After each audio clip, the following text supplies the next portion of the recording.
ते विदर्भाचे धरणं पूर्ण करू शकत नाही। शेतकऱ्यांच्या पांदण रस्त्याच्या बाबत यावर काही चिंतन मनन नाही, त्यांच्या रस्त्यासाठी पैसे नाही। सोनम वांगचून तिथे बसलेले आहे। आज 16वा 17वा दिवस आहे, ते मरणासन्न अवस्थेमध्ये झाले आहे। सगळे याचं एकच उत्तर आहे, ते स्वतंत्र विदर्भ राज्य। आणि त्याच करता आज आम्ही इथं महाराष्ट्र सरकारचा निषेध म्हणून बोंबाबोंब आंदोलन करत आहोत। आता पावसाळी अधिवेशन संपलं, त्या पावसाळी अधिवेशनात विदर्भाच्या जनतेला अपेक्षा होत्या की विदर्भाच्या जनतेला त्यात काहीतरी मिळणार आहे, परंतु यांनी विदर्भाच्या जनतेच्या तोंडाला पाणी पुसण्याचं कडकारस्थान नेहमीप्रमाणे रचलेलं आहे।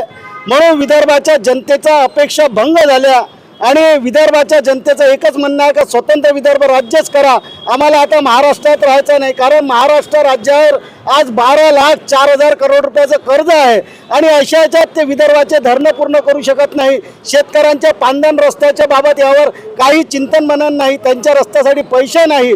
त्याचसोबत इथे कारखाने आणण्याची घोषणा करत होते, परंतु ते कारखाने येताना दिसत नाही। आणि अशा परिस्थितीत सगळ्याचं एकच उत्तर आहे, ते स्वतंत्र विदर्भ राज्य। आणि त्याच करता आज आम्ही इथं महाराष्ट्र सरकारचा निषेध म्हणून बोंबाबोंब आंदोलन करत आहोत। इथे आमचे सर्व कार्यकर्ते स्वतंत्र विदर्भ राज्याच्या मागणीला घेऊन इथे एकत्रित झाले आणि वेगळा विदर्भ घ्यायचा ह्या अनुषंगाने आम्ही इथे संपूर्ण इथे जमा झालेला आहोत आणि वेगळा विदर्भ राज्य निर्माण करावं। आम्हाला महाराष्ट्रात राहायचं नाही, कोणताच विदर्भ वैधानिक मंडळ आमच्यासाठी कामाचं नाही, म्हणून स्वतंत्र विदर्भ राज्याचा एक मात्र मागणी आमची।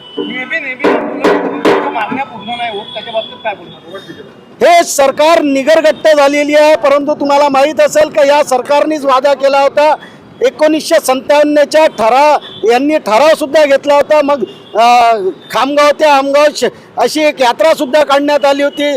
तर अशा प्रकारे आणि काही लोकांनी तर सांगितलं होतं की आम्ही लग्न सुद्धा करणार नाही, काही लोकांनी लिहूनही दिलं होतं, पण आता ते सगळे वायदे यांनी विसरलेले, यांना नरिमन पॉईंटची हवा लागलेली आहे, म्हणून यांना विदर्भाच्या जनतेच्या विसर पडलेला आहे। पण आम्हाला नाही, आम्हाला वाटतं की बाबा जनतेचं भलं झालं पाहिजे आणि स्वतंत्र विदर्भ राज्याचं भलवणार, म्हणून आम्ही आंदोलन करू, लाठी खाऊ गोडी खाऊ, परंतु विदर्भ राज्य मिळवून घेऊ या अनुषंगाने आम्ही चालू। सोनम वांगचून तिथे बसलेले आहे। आज 16वा 17वा दिवस आहे, ते मरणासन्न अवस्थेमध्ये झाले आहे। त्यांचा बीपी शुगर सगळं कमी झालेलं आहे। अशा स्थितीमध्ये सुद्धा सरकारला काही घाम फुटलेला नाही, सरकारचा एक व्यक्ती तिथे गेलेला नाही की तिथली परिस्थिती काय आहे। आज युवा आत्महत्या करून राहिलेला आहे। NITची परीक्षा रद्द झाल्यामुळे 22-25 विद्यार्थ्यांना तिथे आत्महत्या करावी लागलेली आहे। आज इथेनॉलच्या मिक्सिंगमुळे सर्वांच्या गाड्या तिथे बंद पडून राहिलेल्या आहे। गाड्यांवर लाखो रुपये खर्च येऊन राहिलेला आहे, तरी आपले नितीन गडकरी त्यामध्ये काही बोलायला तयार नाही, कारण की त्या इथेनॉलच्या कंपन्या त्यांच्या 2 मुलांच्या आहे आणि म्हणून ते खोटं नाटं बोलून आपल्याला मुलांना वाचवण्याचा प्रयत्न करत आहे। सगळे यामध्ये घोळ आहे, करप्शन आहे आणि हे सरकार पूर्णपणे करप्ट झालेले आहे।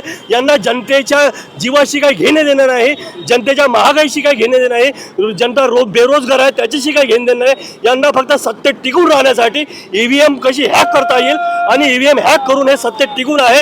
हे होट चोरी आहे, चंदा चोर आहे, हे सरकार चोर आहे। याला जोपर्यंत ह्या देशातून काढून टाकणार नाही तोपर्यंत ह्या देशाच्या जनतेचं भलं होऊ शकत नाही। आणि म्हणून आर्टिकल 3 प्रमाणे मोदींनी लवकरात लवकर आमचा वेगळा विदर्भ करावा, हेच आम्ही सरकारला, केंद्र सरकारला आमची मागणी आहे।